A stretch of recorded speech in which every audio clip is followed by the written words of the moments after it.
Hello and Namaskar and welcome back. This is the video specifically for my students doing chartered accountancy. We are going to be talking about deduction of ATG. ATG का deduction कई लोगों को कई बच्चों को बहुत तंग करता है क्योंकि लिस्ट ही याद नहीं होती सर समझ में नहीं आता कई बार कितना डिडक्शन देना है. So here is where we will try and simplify it for you. Memory, remember, is one of your main assets बच्चे.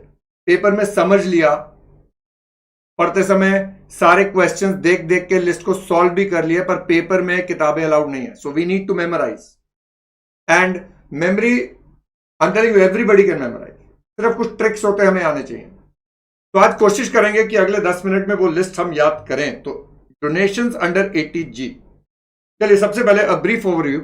वी नो ATG में it is divided into 4 categories. कुछ इंस्टीट्यूट्स हैं, कुछ संस्थाएं हैं, कुछ फंड्स हैं जिनको गवर्नमेंट ने अप्रूव करा कि आप इन लोगों को डोनेशन देंगे तो आपको हम आपकी GTI में से डिडक्शन दे देंगे आपकी.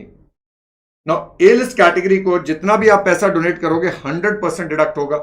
B लिस्ट वालों को 50% होगा. C और D लिस्ट का जितना भी टोटल अमाउंट डोनेट करा मिलाकर उस पर एक लिमिट लगता है समथिंग कॉल्ड एडजस्टेड GTI का 10%. और उस लिमिट में से C लिस्ट वाले का 100% अलाउड है और D लिस्ट वाले का 50% अलाउड है. हाँ सर पूरा समझ में आ गया. चलिए एक काम करते हैं. Let us just take a small question on this. तो let us say there is a assessee mister X. उसके पास हाउस प्रॉपर्टी की इनकम है, सैलरी की इनकम है, उसने गोल्ड बेचा, उस पर लॉन्ग टर्म कैपिटल गेन है, कुछ स्टॉक एक्सचेंज पे शेयर्स बेचे हैं, उस पर 1,20,000 का कैपिटल गेन है, कुछ शॉर्ट टर्म कैपिटल गेन है स्टॉक एक्सचेंज के शेयर्स का, वो भी 1,20,000 है, और लॉटरी भी लग गई वो 40,000 की है. यानी टोटल अगर मैं इसकी GTI निकालूं इट कम्स टू 6,60,000. इसने कुछ लाइफ इंश्योरेंस पॉलिसी लिया हुआ है जिसके लिए ATC मिलता है 30,000 का. एक इसने मेडिकल इंश्योरेंस कराया जिसके लिए ATD मिलता है 10,000 का. और कुछ उसने डोनेशंस दिए हैं. A लिस्ट को 10,000, B लिस्ट को 7,000, C लिस्ट को 17,000 और D लिस्ट को 20,000. तो लेट्स जस्ट सी. अभी तो हमने लिस्टें देख ली भाई, इस लिस्ट वाले को इतना इतना अमाउंट डोनेट हुआ. तो डिडक्शन कैसे मिलेगी सर? A लिस्ट वाले को 10,000 दिया तो 10,000 का डिडक्शन मिल गया.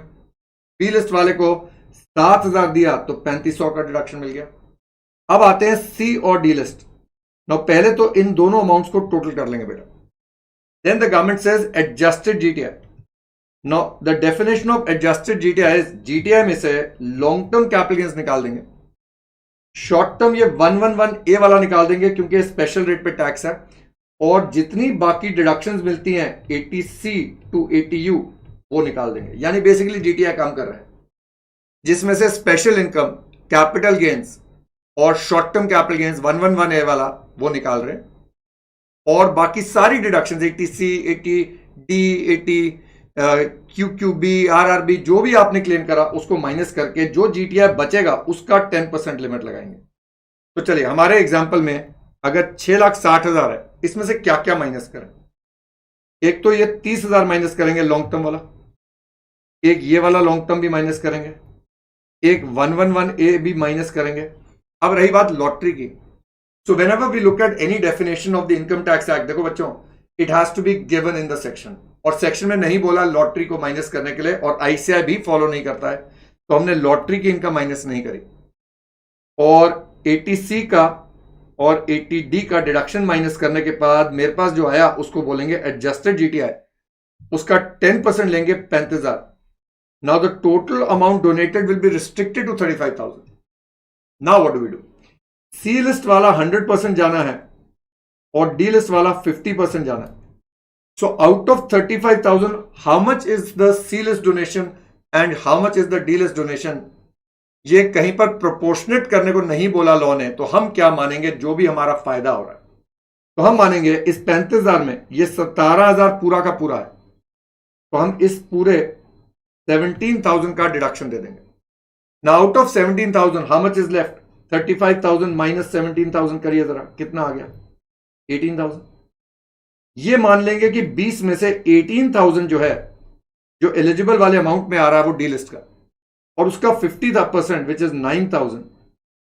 तो ये आ जाएगा मेरा 39,500 and that is what we will claim as a deduction from here. तो in a very simple concise manner मैंने आपको डिडक्शन ABCD लिस्ट की दिखा दी। अब मेरा जो मेन कार्य है to try and make you memorize the list. Now to be able to memorize, देखो I have to tell you story, और स्टोरी में थोड़ी नौटंकी भी चलेगी, तो I hope you are ready. सबसे पहले याद करते हैं बी लिस्ट 50%। अगर हम देखें यहां पर फंड्स हैं, Jawaharlal Nehru memorial trust, prime minister's drought relief fund, Indira Gandhi memorial trust, Rajiv Gandhi foundation. कई बार ऐसा लगता है कि गवर्नमेंट ने भी लिस्टें जो बनाई है ना हमारी कहानी के लिए बनाई है। तो चलिए कहानी क्या है। जवाहरलाल नेहरू जी हमारे देश के प्रधानमंत्री थे पहले, उनका देहांत हो गया है, मेमोरियल ट्रस्ट है। अच्छा, उनके जमाने में अगर पुराने जमाने की पिक्चर देखो ना, अपने आपके दादा दादी नाना नानी के जमाने की, तो वहां पर कई पिक्चरों में दिखाते हैं कि इंडिया में ना बहुत सूखा पड़ा हुआ है, मतलब बारिश नहीं हो रहा है, किसान मर रहा है, ऐसी बहुत पिक्चरें थी। तो अभी उस पिक्चर से लेते हैं कि prime minister's drought relief fund, drought मतलब सूखा, रिलीफ फंड बी लिस्ट में आ रहा है। उनकी बिटिया का नाम इंदिरा गांधी था, और इंदिरा गांधी जी के बेटे का नाम या जवाहरलाल नेहरू जी के पोते का नाम राजीव गांधी था। तो ये तो होगी हमारी B list, very simply done. Jawaharlal Nehru memorial trust, प्रधानमंत्री थे, सूखा बहुत पड़ता था, prime minister's drought relief fund, Indira Gandhi memorial trust and Rajiv Gandhi foundation. यानी पेपर में अगर आ गया ना कि एक्स ने डोनेशन दिया राजीव गांधी फाउंडेशन को, एकदम से दिमाग में आना चाहिए ये बी लिस्ट में आ रहा है। Now we come to C list. Remember, C और डी लिस्ट पे एक लिमिट लगता है, और उस लिमिट के बाद सी लिस्ट वाला 100% जाएगा और डी लिस्ट वाला 50%। तो चलिए सी लिस्ट। अगर आप इंडिया का मेन प्रॉब्लम देखें, चलिए बहुत सारी हैं, कई अच्छे पॉइंट्स भी है, पर प्रॉब्लम्स में मेन आता है पॉपुलेशन। वो कहता है अगर आपने गवर्नमेंट को या लोकल अथॉरिटी को डोनेशन दिया for promotion of family planning, यानी गवर्नमेंट प्रचार कर रही है छोटा परिवार सुखी परिवार, तो आपकी वो डोनेशन की डिडक्शन आपको सी लिस्ट में मिलेगी।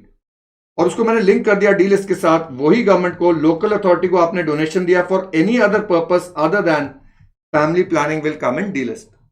और सी लिस्ट में एक और आ रहा है, पर यह सिर्फ कंपनी को है, for donation to Indian Olympic association. तो बी लिस्ट होगी, सी लिस्ट होगी विच इज गवर्नमेंट, और फटाफट गवर्नमेंट और local authority for promotion of family planning, and एक आ गया कंपनी ने डोनेशन दिया to the Indian Olympic association, और government other than promotion of family planning goes under D list. तो चलिए now let's come to the one of the most important donation part in ATG।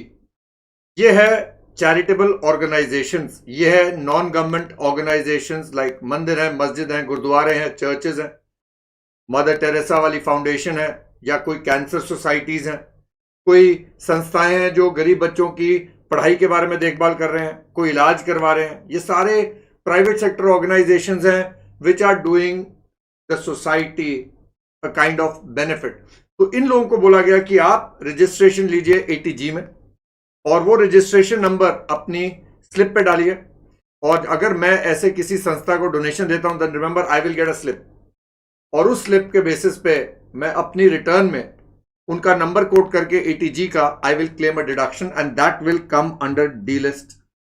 तो ये आ गया to any charitable organisation, यहां पर सारे मंदिर, मस्जिद, गुरुद्वारे, churches, any other society that is doing benefit for the public at large, but उनको कमिश्नर ऑफ इनकम टैक्स के पास रजिस्ट्रेशन करवाना पड़ेगा अंडर ATG। फिर बेटा आते हैं दो और, एक है माइनॉरिटी बोर्ड्स। तो in India we have a lot of religions, तो जो माइनॉरिटी रिलीजन्स है उनके राइट्स के लिए, उनके बेनिफिट्स के लिए कोई बोर्ड्स बने हुए हैं, संस्थाएं बनी हुई हैं, उनको अगर आप डोनेशन दे रहे हैं तो आपको ATG की डी लिस्ट में डिडक्शन मिलेगी। बट प्लीज रिमेंबर इन सबको रजिस्ट्रेशन लेना है with the commissioner of income tax. तो ये आ गया बेनिफिट ऑफ माइनॉरिटी कम्युनिटीज।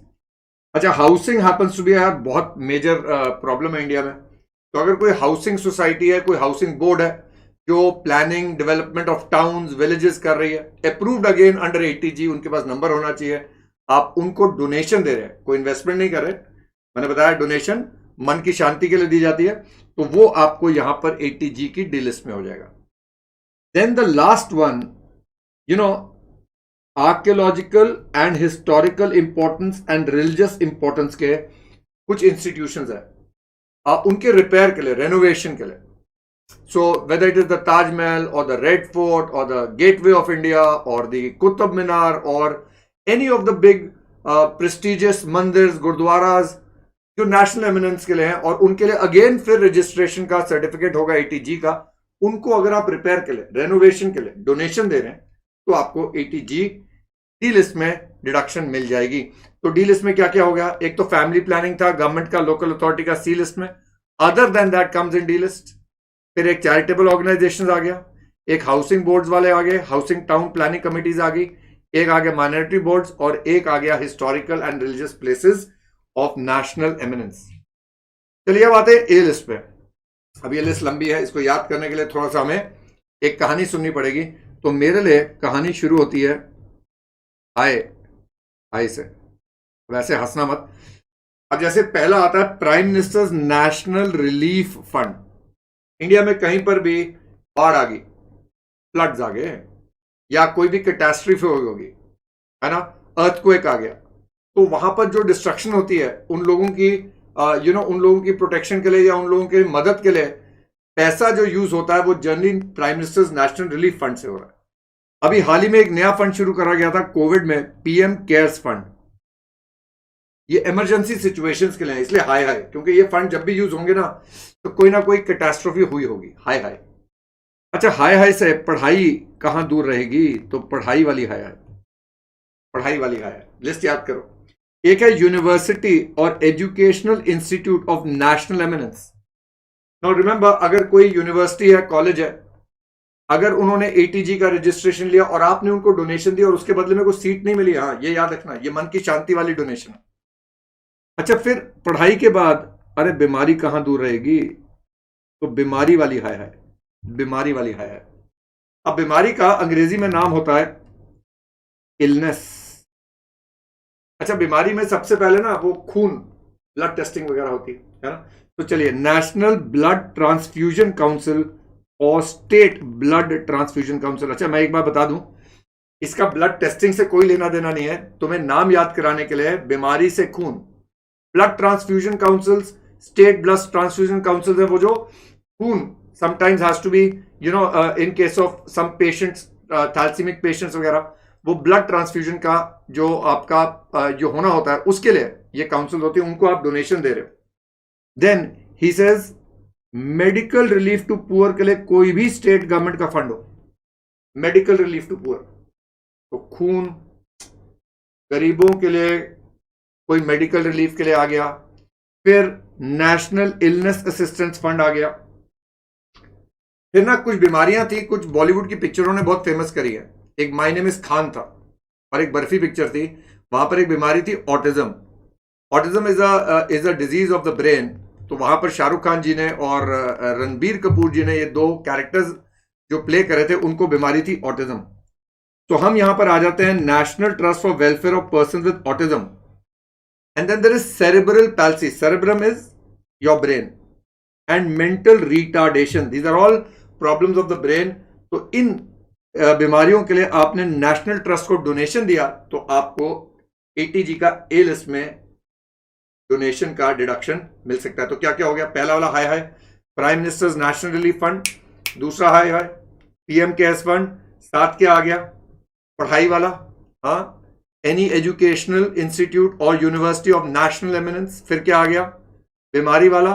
बीमारी वाले में सबसे पहले क्या आया? Blood transfusion council, central, national और स्टेट। फिर क्या बीमारी का अंग्रेजी में नाम क्या होता है? National illness assistance fund. गरीबों के लिए बीमारी वाला, medical relief to poor by the state government. And we come to autism, Shahrukh Khan ji वाला जो उन्होंने फेमस करा, autism, cerebral palsy and mental retardation. Then बेटा नेशनल डिफेंस फंड, अब यहां आ जाएगा जय हिंद फंड्स, जय हिंद।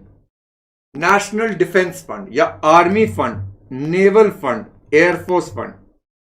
तो दो आगे जय हिंद फंड्स। अब अगले तीनों का कोई एक दूसरे से लेना देना नहीं था, तो इसका नाम लग दिया झिंगालाला फंड्स। एक ऐड आती थी, I remember when there was a sports function going on, हाँ, इसको लगा डाला, झिंगालाला लाइफ होगी, झिंगालाला ऐसा कुछ था, तो उससे कोरिलेट करा स्पोर्ट्स फंड को। अभी स्पोर्ट्स फंड के लिए डोनेशन दिया तो A लिस्ट में आ गया। चलो अब दिमाग करो, स्पोर्ट्स जब भी होती है, कोई भी स्पोर्ट्स इवेंट होता है, कल्चरल फंक्शंस हो रहे होते हैं, और आजकल स्पोर्ट्स बिना टेक्नोलॉजी के नहीं खेला जाता है। तो यहां आ गया कल्चरल फंड और ये आ गया फंड फॉर टेक्नोलॉजी डेवलपमेंट। कहानी बनती जा रही है, कहानी बनती जा रही है, दिमाग में डालो। पर प्लीज ये कल्चरल का स्पोर्ट्स से और टेक्नोलॉजी का स्पोर्ट्स से कोई लेना देना नहीं है, सिर्फ कहानी के लिए उनको कोरिलेट करा। अच्छा, अब याद करते हैं जवाहरलाल नेहरू जी को चाचा नेहरू भी कहते थे, है ना। 14 November is celebrated as children's day, उनका बर्थडे है। अभी पहले national children's fund B list में आता था, फिर बच्चों से प्यार बढ़ गया, उसको ए लिस्ट में डाल दिया गया। So national children's fund now comes in A list. फिर मोदी जी के दो फेवरेट फंड्स हैं, एक स्वच्छ भारत कोष और एक क्लीन गंगा फंड। मोदी जी के दो फेवरेट हैं, स्वच्छ भारत और क्लीन गंगा। एक पिक्चर आई थी, उसमें गाना था चिट्टा वे, पिक्चर थी ऐसी कुछ, हाँ, चिट्टा वे ड्रग्स। सो आपने national fund for control of drug abuse के लिए अगर कोई भी डोनेशन दिया तो भी आपको डिडक्शन ए लिस्ट में मिलेगा। एक चीज याद रखिए, एक होता है कॉर्पोरेट सोशल रिस्पॉन्सिबिलिटी। अकाउंट्स में पढ़ोगे, कंपनीज के लिए there is a certain percentage of the funds that needs to be invested और needs to be spent as corporate social responsibility. Jaitley ji के फेवरेट वर्डिंग्स है। जेटली जी ने एक बार बोला था कि I am not going to bear 30% of your corporate social responsibility. ये बात आपको समझ में आ गई होगी कि जेटली जी कह रहे हैं भाई अगर मैंने इस खर्चे की आपको डिडक्शन दे दी तो 30% तो मेरी जेब से जा रहा है। तो कॉर्पोरेट सोशल रिस्पॉन्सिबिलिटी ना बिजनेस साइड में ला होगा ना एटीजी में। तो फटाफट एक बार we done the list. B list Jawaharlal Nehru memorial fund, उनके जमाने में सूखा बहुत पड़ता था, prime minister's drought relief fund, Indira Gandhi ji memorial fund and Rajiv Gandhi foundation. फिर सी लिस्ट में क्या आया था, सेंट्रल गवर्नमेंट और local authority for promotion of family planning. Other then family planning D list, charitable trust आ गया, माइनॉरिटीज वाला आ गया, हाउसिंग वाला आ गया, और हिस्टोरिकल और religious places of national eminence की रिपेयर के लिए डी लिस्ट में आ गया। ए लिस्ट में high prime minister's national relief fund, PM cares fund. फिर बीमारी, यूनिवर्सिटी और कॉलेज ऑफ नेशनल एमिनेंस। फिर इलनेस, बीमारी, है ना, पढ़ाई वाली हाई होगी, उसके बाद बीमारी वाली हाई होगी। बीमारी वाली में क्या क्या आ गया, हाँ, ब्लड ट्रांसफ्यूजन काउंसिल नेशनल और स्टेट। फिर illness assistance fund, medical relief to poor, autism, cerebral palsy, mental retardation. फिर sir Jai Hind fund, defence fund, army, air force, navy fund, सिंगलाला fund, sports fund, cultural funds, technology funds. फिर जवाहरलाल नेहरू जी का children's fund यहां आ गया, मोदी जी का स्वच्छ भारत कोष, क्लीन गंगा और एक चिट्टा वे fund for drug abuse. So hopefully you will have made your memory in this order and hopefully ये लिस्ट आपको याद रहेगी। मुझे कमेंट्स में बताना जरूर कि अगर आपको याद हुआ या नहीं हुआ। नमस्कार, till the next time, bye bye, take care. Unacademy. Let's crack it.